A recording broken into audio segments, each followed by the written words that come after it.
Jai Krishna Vishnu Bhakti Devi Satya Vajai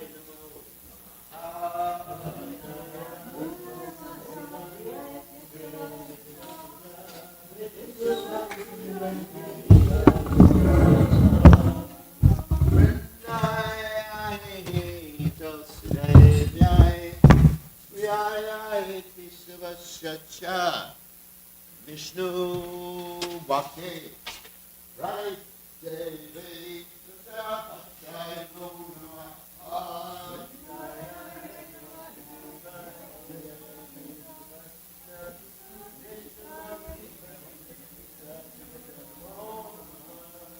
Hai Sri Jai Jai Hai Vishnu Bhakti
Thank you so much. I know you're very Hare Krishna. Thank you.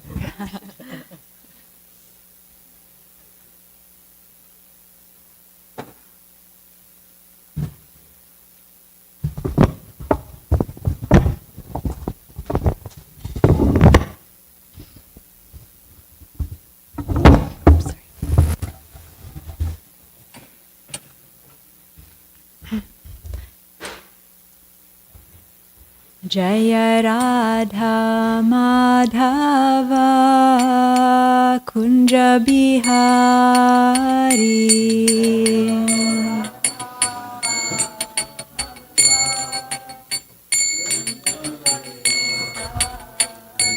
Jaya Radha Madhava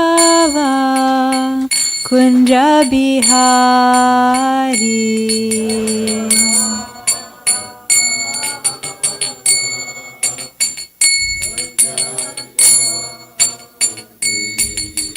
Gopi Jannavalabha Girivaradhari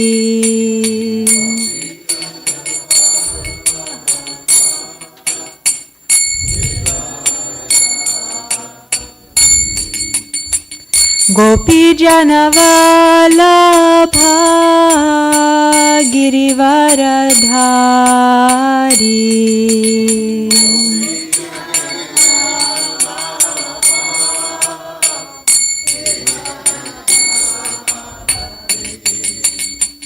Yashoda Nandana Braja Janaranjana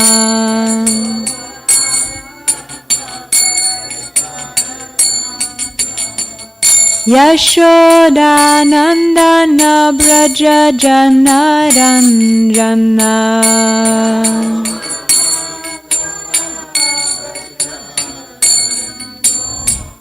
Jamuna Tira Vana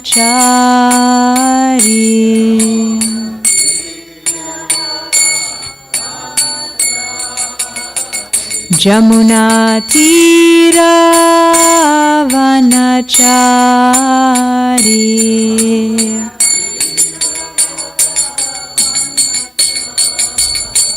Jaya Radha Madhava Kunja Bihari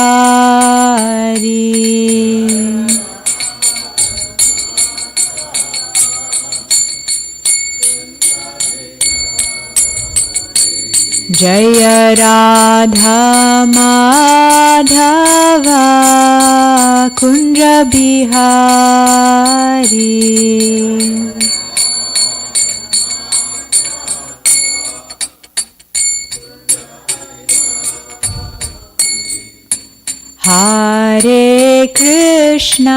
Hare Krishna, Krishna Krishna, Hare Hare, Hare Rama, Rama Rama, Hare Hare.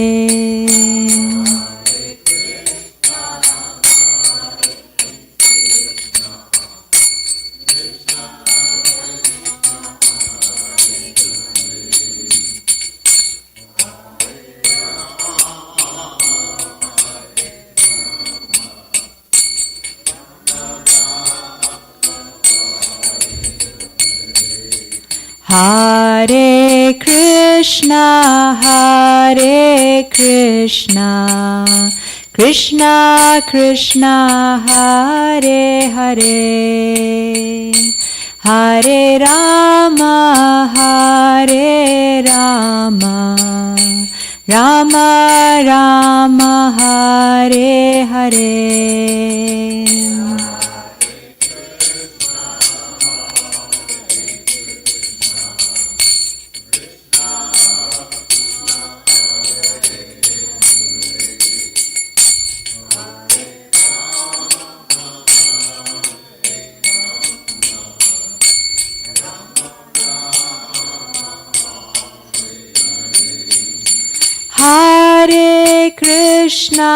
Hare Krishna, Krishna Krishna, Hare Hare, Hare Rama, Rama Rama, Hare Hare.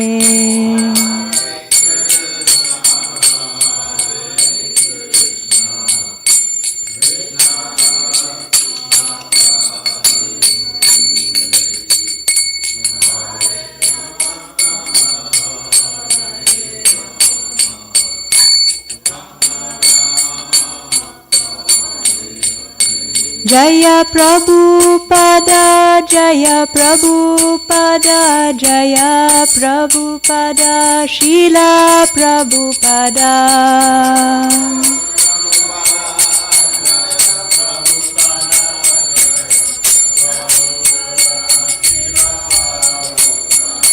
Jaya Guru Deva, Jaya Guru Deva, Jaya Guru Deva, Jaya Guru Deva.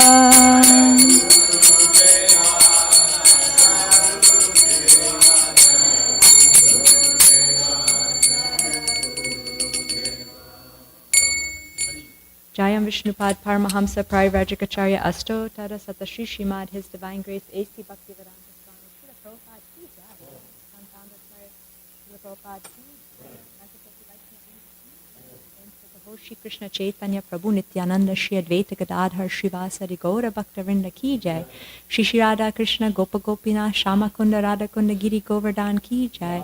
Shri Vrindavan Dham Ki Jai, Shri Mayapur Dham Ki Jai, Shri Jagannath Puri Dham Ki Jai, Jamuna Devi Ganga Devi Ki Jai, Bhakti Devi Ki Jai, Tulsi Maharani Ki Jai, Gaur Premanandi Hari Hari Bol, all glories to the assembled devotees, all glories to the assembled devotees, all glories to the assembled devotees, all glories to Shri Shri Guru and Gauranga.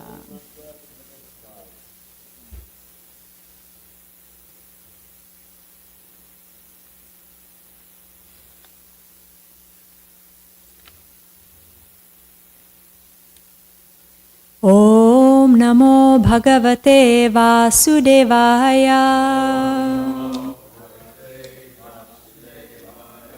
Om Namo Bhagavate Vasudevaya.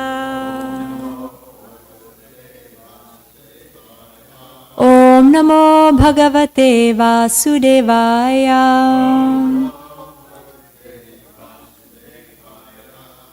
So today we're reading from Srimad Bhagavatam, Canto 10, Chapter 60, and we're on text 50.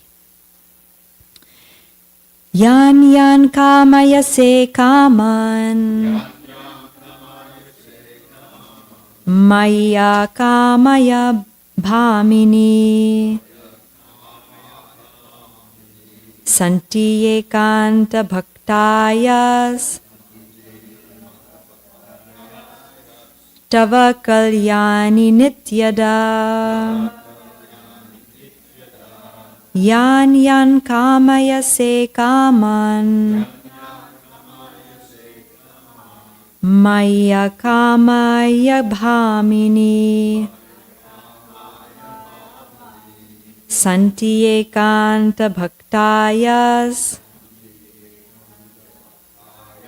tava kalyani nityadha. Yan yan kamaya se kaman, maya kamaya bhamini, santi ekanta bhaktayas, tava kalyani nityada.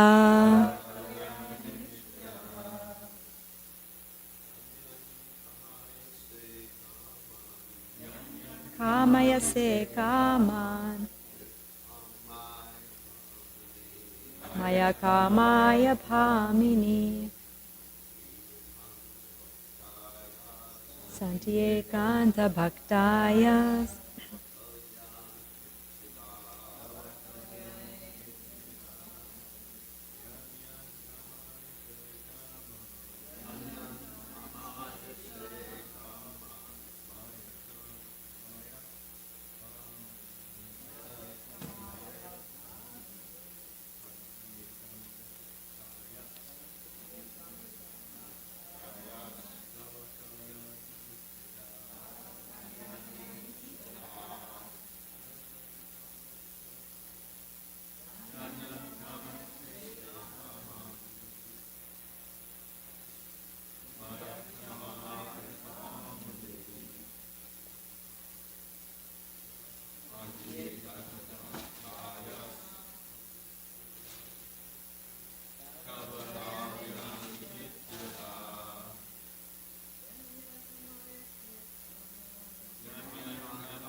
yan kamaya se kaman,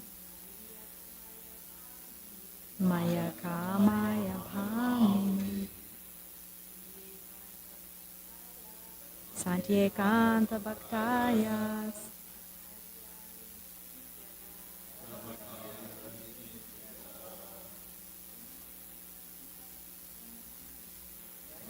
kamaya se kaman, maya kamaya bhamini, santi ekanta bhaktayas, tava kalyani nityada. Yan yan, whatever. Kamaya se, you hanker for. Kaman, benedictions. Mai, to me. Akamaya,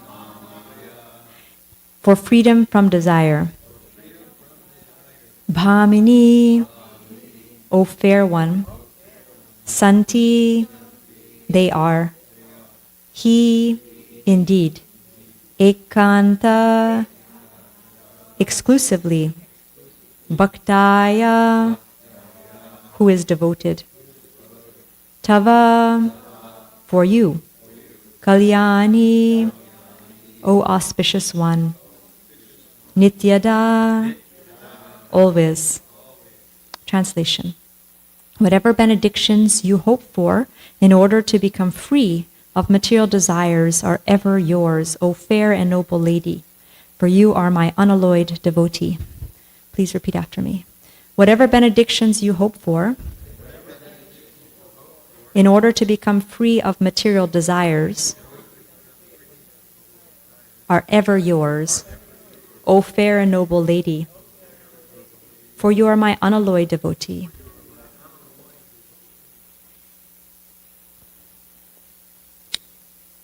I'm going to read the commentaries of the Acharyas. So Vishwanath Chakravarti Thakur writes, being greatly pleased with you, what benediction can I give you? Whatever desires you have in regards to serving me and me alone, without self-interest, akamaya, with prema, O woman full of prema, kamini, are all fulfilled eternally.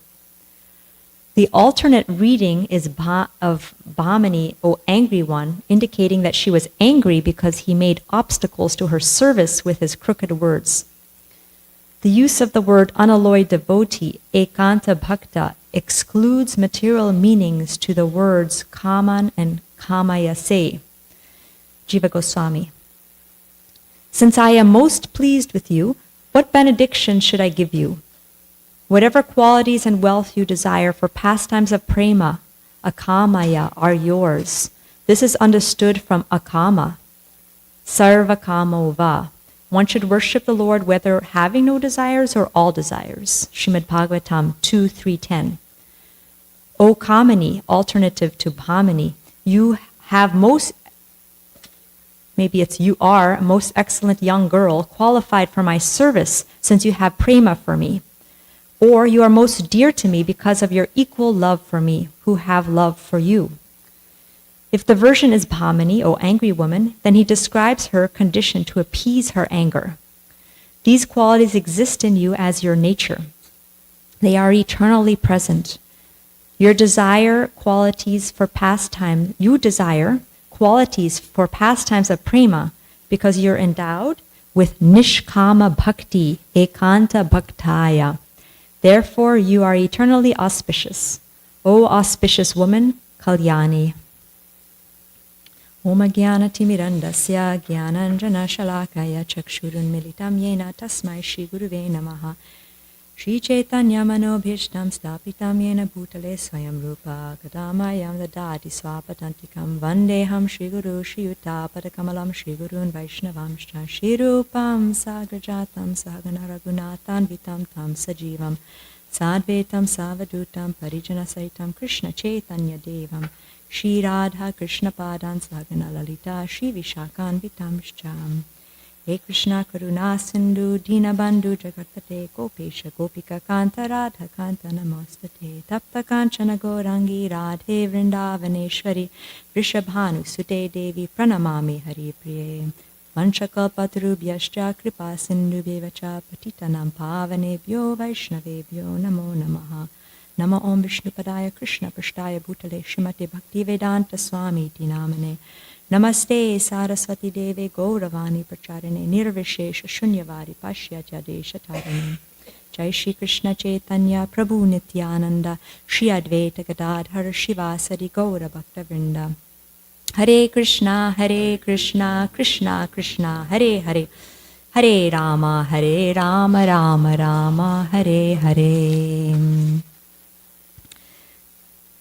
So I was planning to just speak on this verse, on the topic of desires, since Krishna is saying here that you can have any desire you want. And specifically, he is saying here, akamaya, your desires will be free from material desires, spiritual desires, because you are ekanta bhaktaya. You're fully, exclusively devoted to me. So I'll just read the verse one more time. Yan yan kamaya se kaman, maya kamaya bhamini, santa yekanta bhaktayas tava kalyani nityada. Whatever benedictions you hope for in order to become free of material desires are ever yours, O fair and noble lady, for you are my unalloyed devotee. So after Rukmini spoke those words to Krishna, now Krishna has spoken 2 verses. The first verse he said so far is, we just said these words because we wanted to hear you speak like this. And everything you said is perfectly true. And now he's saying, whatever you desire will be fulfilled. So Krishna is so pleased with his dear devotee Rukmini that he's telling her whatever desire she has will be hers. So I wanted to focus a little bit on this idea of desires because we have the word akama here. So it reminds us, also Jiva Goswami mentioned the verse from Srimad Bhagavatam, Canto 2, Chapter 3, Text 10. Akama sarvakamova mokshakama udaradi tivrena bhakti yogena yajeta purusham param. A person who has broader intelligence, whether he be full of all material desires, without any material desire, or desiring liberation, must by all means worship the supreme whole, the supreme personality of Godhead. So this verse is saying that whether we're at the position where we are desireless, we only desire Krishna's pleasure, or we have all material desires, or we desire liberation, all kinds of people should approach Krishna. That's the best solution for everyone. In the purport, Prabhupada mentions that Jiva Goswami defines desirelessness as that one should be happy only by experiencing the happiness of the Supreme Lord. One should only be happy by experiencing the happiness of the Supreme Lord. So that is the highest level of this if we think about the gradation of somebody who has all the material desires and someone who has no material desires.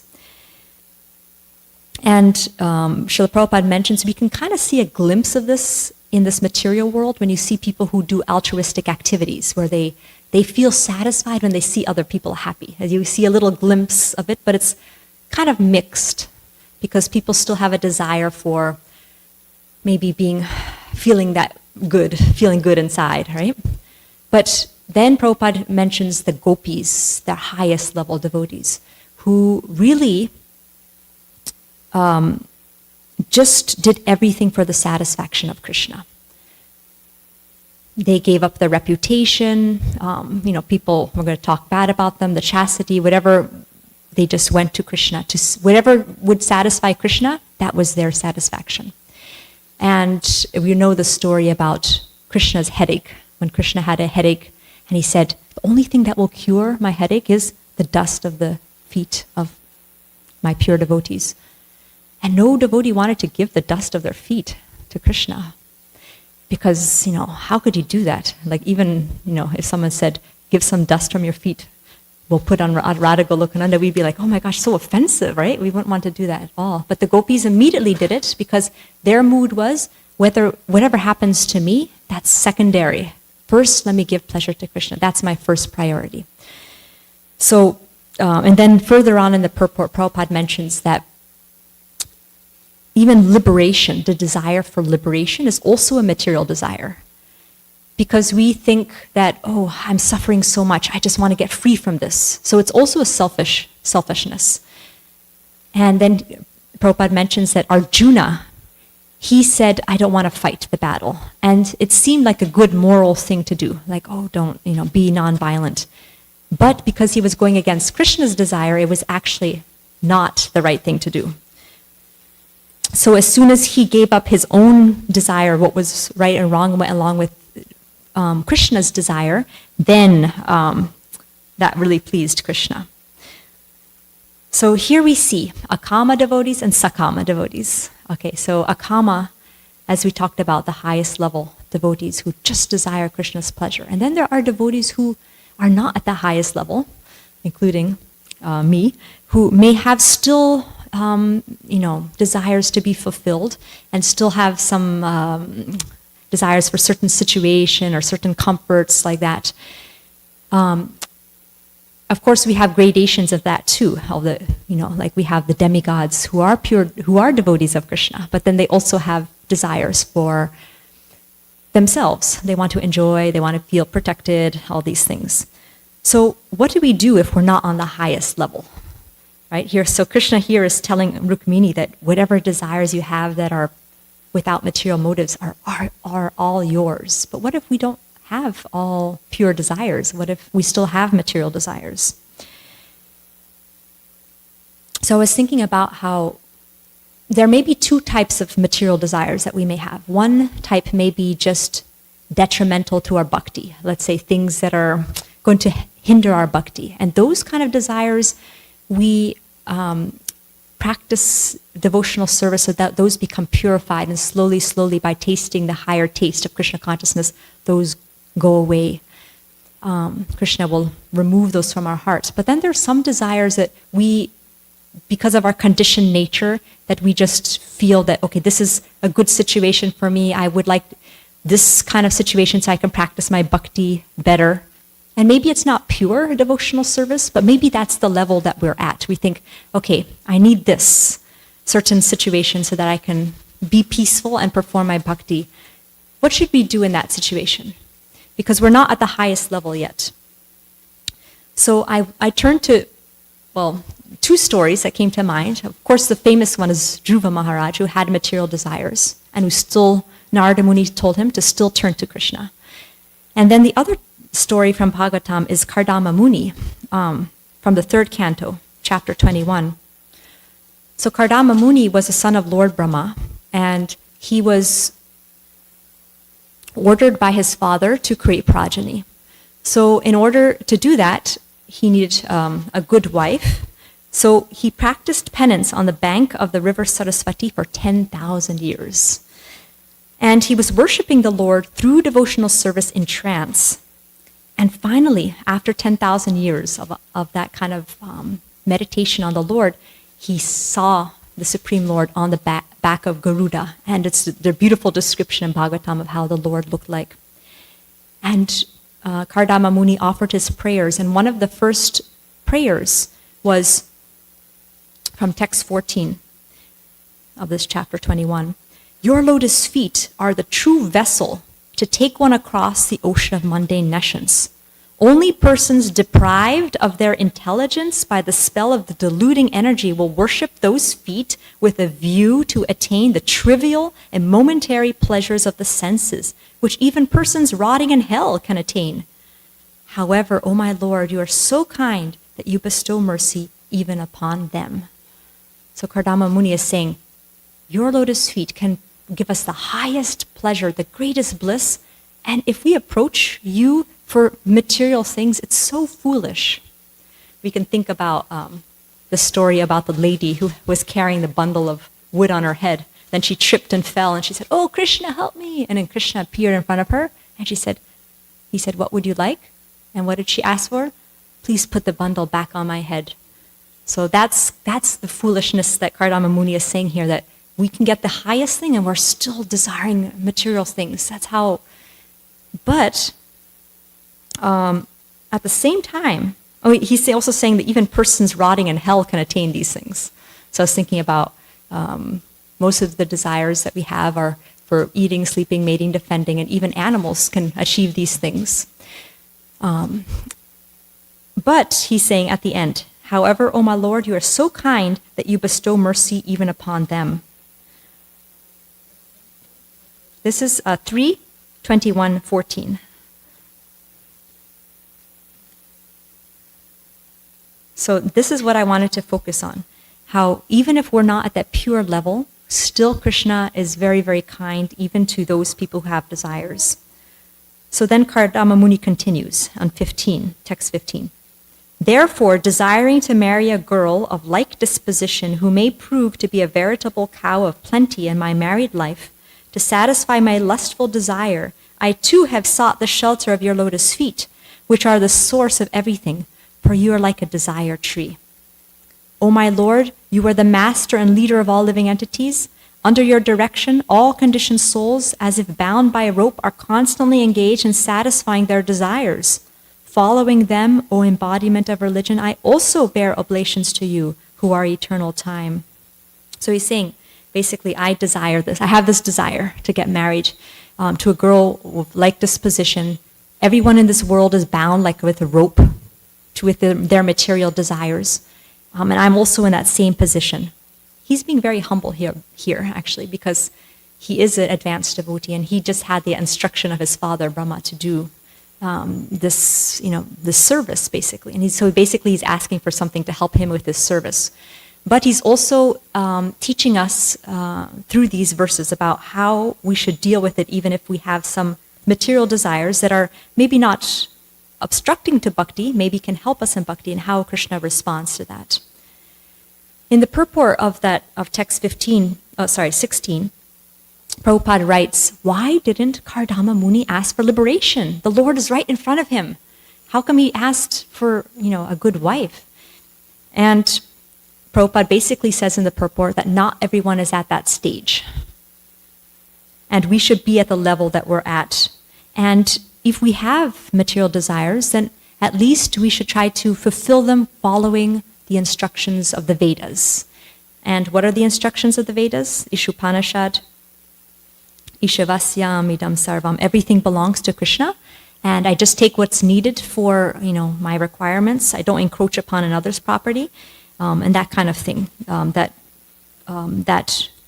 following the dharmic process according to the Vedas, then we can enjoy materially, and slowly we also get purified, and we can come to the point of not having any more material desires. And then in text 23, Krishna responds. Krishna smiles at Kardama Muni and he says, having come to know what was in your mind, I have already arranged for that for which you have worshipped me well through your mental and sensory discipline. And in the purport, Prabhupada says, Krishna never disappoints a sincere devotee, regardless of what he wants, but he never allows anything which will be detrimental to the individual's devotional service. So Krishna never disappoints a devotee, but he doesn't give something that will be detrimental. Text 24, the Lord continued, my dear Rishi, O leader of the living entities, for those who serve me in devotion by worshipping me, especially persons like you who have given up everything unto me, there is never any question of frustration. If we turn to Krishna, regardless of where we are on that spectrum of all desires or no desires, if we turn to Krishna, we're never going to be frustrated. Krishna's saying here, there's no question of frustration. That princess, O holy sage, will be just the type you have been thinking of. This is text 28. That princess, O holy sage, will be just the type you have been thinking of in your heart for all these long years. She will soon be yours and will serve you to your heart's content. So Krishna's telling him that everything that you desired is, I will fulfill that. And the purport I thought was really sweet here. Prabhupada is saying, if we pray to the Supreme Lord in every transaction of our material existence, everything will be done very nicely and just suitable to our heart's desire. In other words, in all circumstances, we must take shelter of the Supreme Personality of Godhead and depend completely on His decision. Man proposes, God disposes. The fulfillment of desires, therefore, should be entrusted to the Supreme Personality of Godhead. That is the nicest solution. Thus, Kardama Muni got a wife beyond his expectation. If we depend on the choice of the Supreme Personality of Godhead, we will receive benedictions in a greater opulence than we desire. So I thought that was really amazing, that Krishna will fulfill our desires in a certain way. Of course, he will do I'm going to go ahead a little bit about how Krishna responds to our material desires, but basically, our desires will be fulfilled even beyond our expectations. Kardama Muni got his wish, but it was, something that was completely, completely beneficial for his devotional service and beyond his expectations. So Krishna Krishna, if we turn to Krishna in all transactions, Prabhupada is saying, then everything, our heart's desire, will be fully satisfied. Now, does that mean that all the material desires that we have, Krishna will fulfill? Not necessarily. He will do it in such a way, and that's what I was going to read a little bit further. How does Krishna respond when someone approaches him with a material desire? In the Chaitanya Charitamrita, in Madhya Lila, chapter 22, text 38-39, Krishna says, if one engages in my transcendental loving service, but at the same time wants the opulence of material enjoyment, he is very, very foolish. Indeed, he's just like a person who gives up ambrosia to drink poison. Since I am very intelligent, why should I give this fool material prosperity? Instead, I shall induce him to take the nectar of the shelter of my lotus feet and make him forget illusory enjoyment. And then another verse, so basically in these two verses, Krishna is saying that if someone approaches him with material desires, he's very foolish. And I will I will induce him to taste the real nectar. And when he tastes the real nectar of my lotus feet, then he'll give up those material desires. And another verse from 5:19-27. The Supreme Personality of Godhead fulfills the material desires of a devotee who approaches him with such motives, but he does not bestow benedictions upon the devotee that will cause him to demand more benedictions again. However, the Lord willingly gives the devotee shelter at his lotus feet, even though such a person does not aspire for it. And that shelter satisfies all his desires. That is the Supreme Personality's special mercy. So, Krishna, if we approach, basically the idea is always approach Krishna. Whether we have desires, no desires, go to Krishna, because he will satisfy us. He may not give exactly the way we have our list, and plan, or our idea of how we want our life, but he will provide for us exactly what we need, and in a way that eventually we will be the most fulfilled internally, that we won't even, those material desires will go away, and we will just taste the real nectar of eternal relationship with him. In that, Prabhupada mentions in one of these purports that it's just like a child. Let's say a child is eating dirt, and then the parents are saying, oh, don't eat the dirt. But, the child is, just stubborn and keeps wanting to. So finally the parent says, cleans the kid's hand and gives him some nice sweets. And then the child eats that and gets really satisfied. So Prabhupada is saying here that Krishna is like that good parent. He knows what is best for us. So he will, give us exactly what will really satisfy us. And sometimes he may give us the material thing that we wanted, but he'll give it in such a way that we will not again ask him for material things and again get entangled. So that's why it's important to approach Krishna, because Krishna is so kind that way. If we approach a demigod for our material desires, they will just provide it and we will stay bound in this, cycle of karma. But Krishna will provide it in such a way that we can also get out of this cycle of being bound in this material world. That is Krishna's kindness. Dhruva Maharaj is the second example. We know his story, how he was insulted and he wanted a kingdom better than his grandfather. And he went to the forest and Narada Muni came and tested him. And finally Narada Muni told Dhruva, if you would like this desire fulfilled, you should approach Krishna. Here is what you should do. You should worship the Lord. And he gave him the instructions of what to do. And again, in this chapter of, this is the 4th canto, again Prabhupada says, a devotee engaged in the service of the Lord is not disappointed in the satisfaction of his desires. If he wants to satisfy his senses, Krishna fulfills that desire, but in a special way. So, Dhruva Maharaj, after doing the bhakti that he was doing was not pure bhakti, he had the material desire, and eventually when he saw the Supreme Lord, what did he say? He was so overwhelmed with the experience of seeing the Supreme Personality of Godhead that his material desires looked so petty, just like broken pieces of glass, and he said, "Oh my Lord, I pray to you for these things, and they're just like broken pieces of glass compared to a valuable jewel in front of me. You are, I don't have any more material desires. Please let me just serve you. Please help me just come to you." And Krishna so kindly said, "Yes, since you asked for these things, I will still give it to you. But you will become a great devotee, and you will be a great king, and you will be able to use this in devotional service." So this is how Krishna deals with his devotees. Lessons to be learned from Kardama Muni and Dhruva Maharaj are, one, be honest where we're at. That we may not be at the highest level, and it's okay if we're not at the highest level of having no material desires.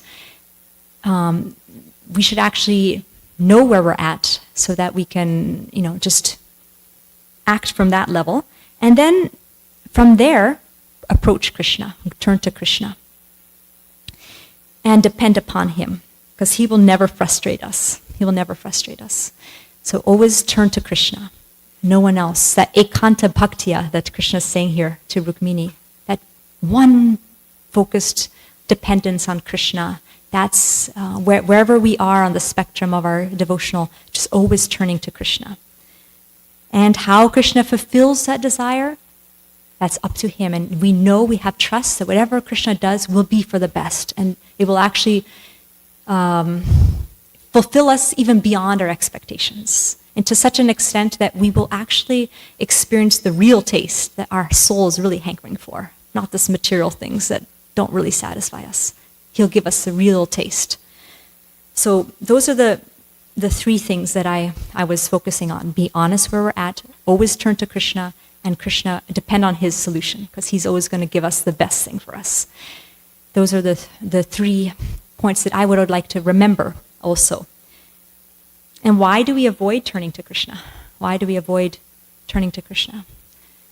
I think a lot of times it's because we lack trust in him, or we think, I can do it my own way, or we may be fearful of Krishna's response. Maharaj yesterday was talking about how Krishna sometimes puts his devotees in situations that are a little difficult, or he might to see their response. Ultimately, it's for the highest, their highest benefit, and also to set the example for all of us. But to get rid of that fear of Krishna, to associate with devotees who have that firm faith in Krishna, and to also, to get that faith, we need knowledge and experience. So knowledge from reading these scriptures, to reading Srimad Bhagavatam, associating with pure devotees. And experience, that just looking back in our own lives and seeing how Krishna has taken care of me. Has anyone ever had an experience where Krishna didn't take care of you? Like if you look back at your life, have you ever seen, like, if there's never been a time where there has, maybe there's been a time where we've been really, really tested, but have it ever been like that Krishna completely abandoned us? Never. Krishna never abandons his devotee. So when we look back at our own life, we can get that experience. Okay, Krishna's always there for me, always there for me. So these things strengthen our faith in Krishna, in Krishna's protection. So I'll end here and see if anyone else would like to add anything, these points to these. So Dayavripu and Drishtapu, yes, Dayavripu, yeah.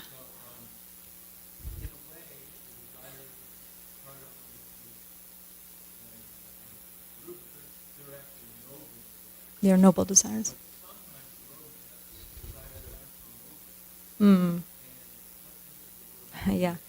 Yeah. So the Kardama Muni's desire and Dhruva's desires were, not sinful. They were. So what do we do if we have desires that are not good, right? Yeah, in those cases, we practice devotional service and pray to Krishna to remove the ones that are actually impeding our devotional service. We practice devotional service to get those purified out of our, by tasting that higher taste of Krishna consciousness, that those desires will eventually go away. Would you like to add something else on that? Right? Maybe converted to noble desires, yes.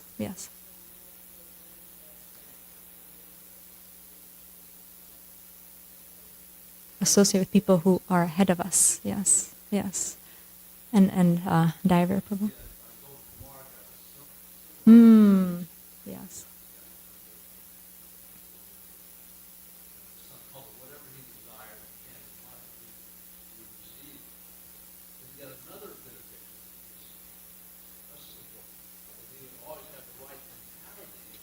Oh. Daivapu made a nice point that Gopakumara got the desire that anything he wanted from reciting the mantra would be fulfilled, but he also got the benediction that he would have the right mentality to make the right, or to be able to handle whatever, have the right, make the right decisions. Yeah, that's important. We can. Yeah. Yes. Yes.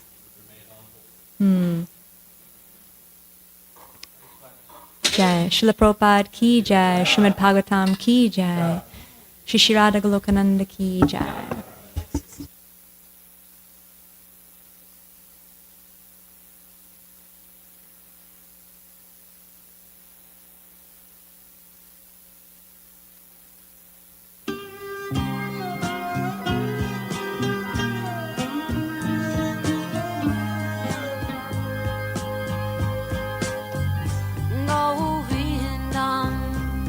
Adipurusham Namaham Bhajami Govindam Adipurusham Namaham Bhajami Govindam Adipurusham Namaham Bhajami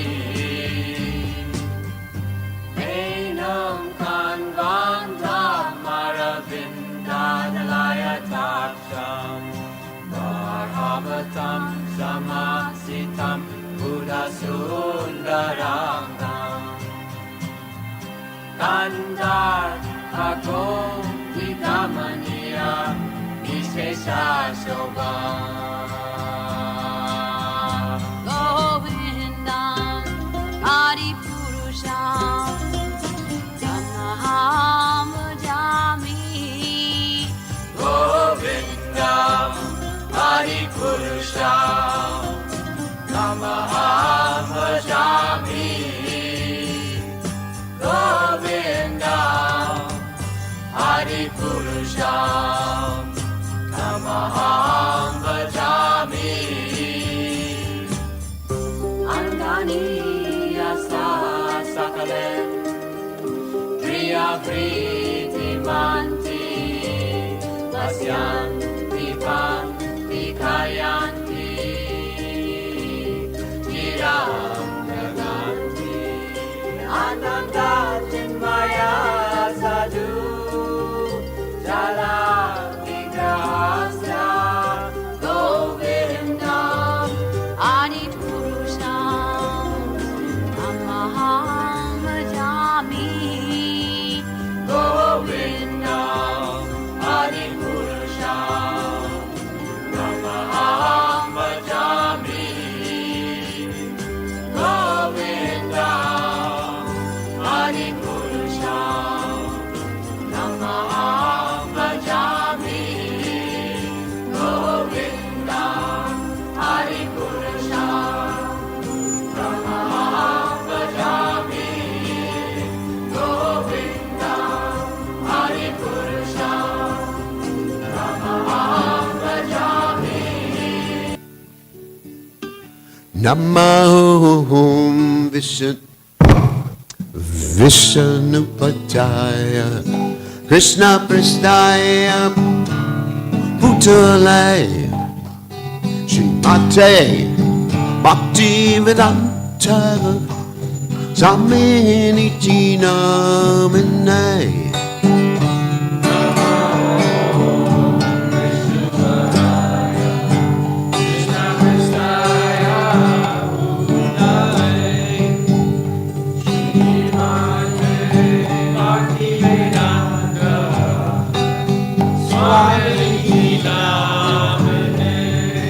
Namaste Saraswati Deve Gorvani Bacha Nay Live say a shot to you are such a desert torrent night.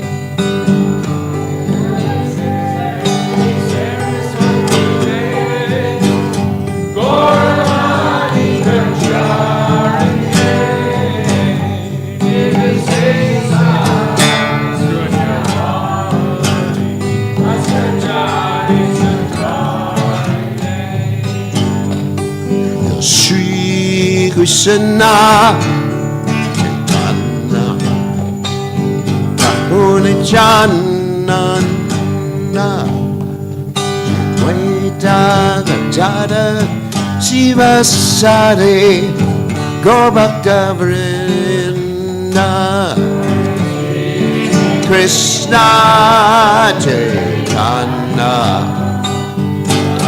Nityananda Shri Advaita Gadada Shiva Sari Gaurabhakta Vrinda Shri Krishna Chaitanya Prabhu Nityananda Advaita Gadada Shiva Sari Gaurabhakta Vrinda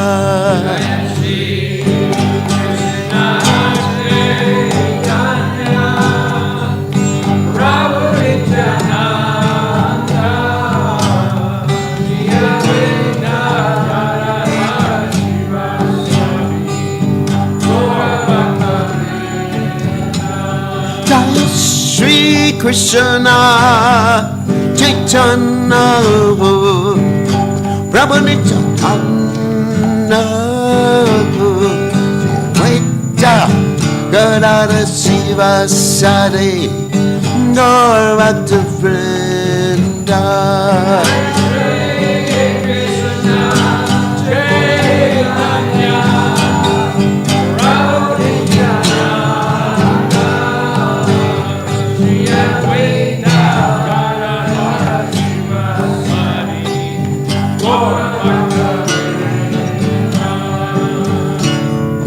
Hare Krishna Hare Krishna Krishna Krishna Hare Hare Hare Rama Hare Rama Rama Rama Hare Hare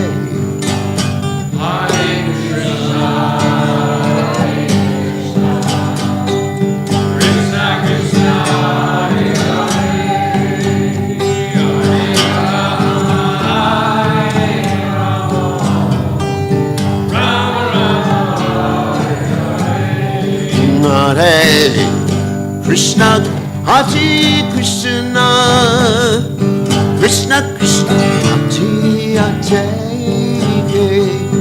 Rama Hare Rama Rama Rama Hare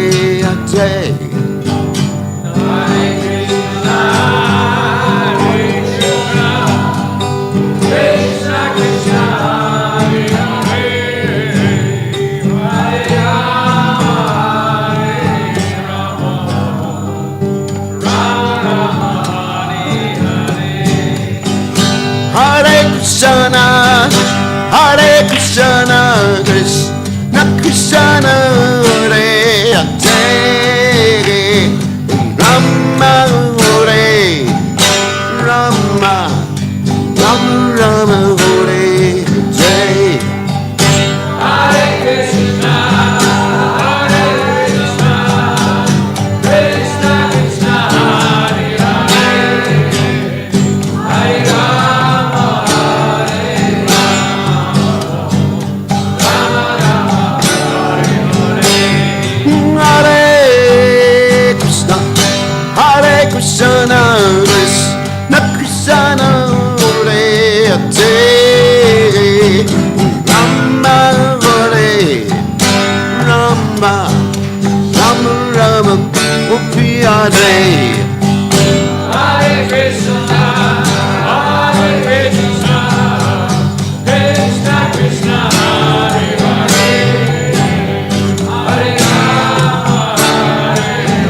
Krishna Krishna Hare Hare, Hare Rama, Hare Rama,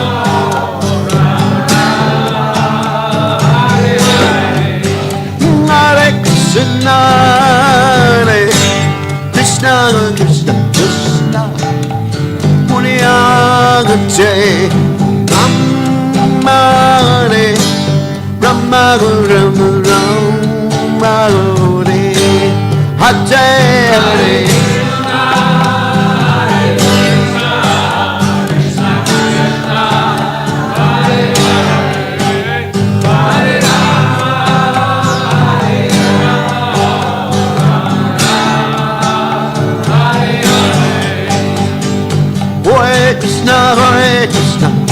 Krishna Hare Hare Rama Hare Rama Rama Rama Hare Hare Hare Hare Krishna, Krishna Krishna, Hare Hare, Hare Rama, Hare Ram, Ram Rama, Hare Hare.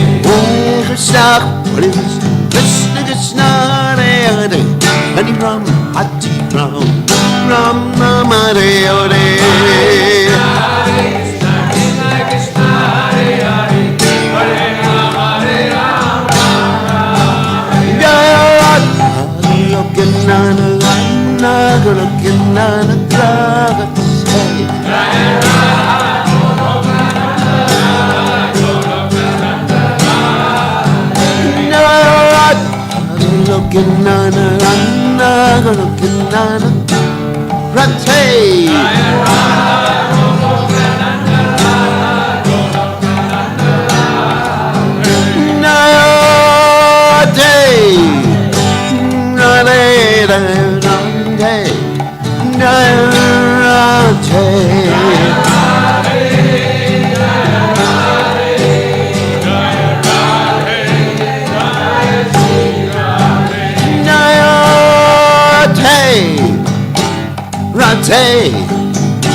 Just a reminder that tomorrow is the 6-hour kirtan here in the temple between 2 and 8, and then Harinam Sankirtan at Weaver Street Market on Sunday between 12 and 1:30. So lots of chances for the next 2 days for kirtan together. So please, let's participate in chanting the holy names together. Haribo. Chaitadarpanam Arjanam Bhavamahadavagni Nirvapanam Shreya Kairavya Chandrika Vitaranam Vidyavadu Jivanam Anandam Buddhi Vardhanam Pratipanam. Thank you for your nice service. Ayate Hare Krishna Sankirtanam Nam Namakari Bahuda Nija Sarva Shaktis Tatrapitani Amitas Smarane Nakala Etadrishita Vakripa Bhagavan Mamapi Durvataiva idrishami hajjanina nuraga trinadapi sunichena tarorapi suhishuna amanina manadena kirtaniya sadahari nadanam najanam nasundarim kavitam vajagadisha kamaye mama janmani janmani ishvare bhavatad bhaktir hoitaki twai ainanda tanuja kinkaram patitam mam vishame bhavam budau kripayata vapada pankaja stija duli sadrashim vachintaya nainam galadashu daraya varanam gadgadurudaya gira pulakarnishitam vapukada tavanam agrahane bhavishyati yugayatam namishena chakshusha bhavashayatam shunayatam jagat sarvam govindam virahename ashlishya-vapadamritam banastumam adarshanam marmahatakarotuva yatatava vidadatulam patomat prananatastu sa eva napara. Victory to the Sri Krishna Sankirtan, which cleanses the heart of all the dust accumulated for years and extinguishes the fire of conditional life, of repeated birth and death. This Sankirtan movement is the prime benediction for humanity at large because it spreads the rays of the benediction moon. It is the life of all transcendental knowledge. It increases the ocean of transcendental bliss, and it enables us to fully taste the nectar for which we are always anxious. O my Lord, congregational chanting of your holy name alone can render all benediction to living beings, and thus you have hundreds and millions of names like Krishna and Govinda. In these transcendental names you've invested all your transcendental energies. There are not even hard and fast rules for chanting these names. O my Lord, out of kindness you enable us to easily approach you by your holy names, but I'm so unfortunate that I have no attraction for them. One should chant the holy name of the Lord in a humble state of mind, thinking oneself lower than a straw on the street. One should be more tolerant than a tree, devoid of all sense of false prestige, and should be ready to offer all respect to others. In such a state of mind, one can chant the holy name of the Lord constantly. O Almighty Lord, I have no desire to accumulate wealth, nor do I desire beautiful women, nor do I want any number of followers. I only want your causeless devotional service, birth after birth. O Son of Maharaj Nanda Krishna, I am your eternal servitor, yet somehow or other we've fallen into the ocean of birth and death. Please pick me up from this ocean of death and place me as one of the atoms at your lotus feet. O my Lord, when will my eyes be decorated with tears of love flowing constantly when I chant your holy name? When will my voice choke up? And when will the hairs of my body stand on end at the recitation of your name? O Govinda, feeling your separation, I am considering a moment to be like 12 years or more. Tears are flowing from my eyes like torrents of rain, and I am feeling all vacant in the world in your absence. I know no one but Krishna as my Lord, and he shall remain so even if he handles me roughly by his embrace or makes me broken-hearted by not being present before me. He is completely free to do anything and everything, for he's always my worshipful Lord unconditionally.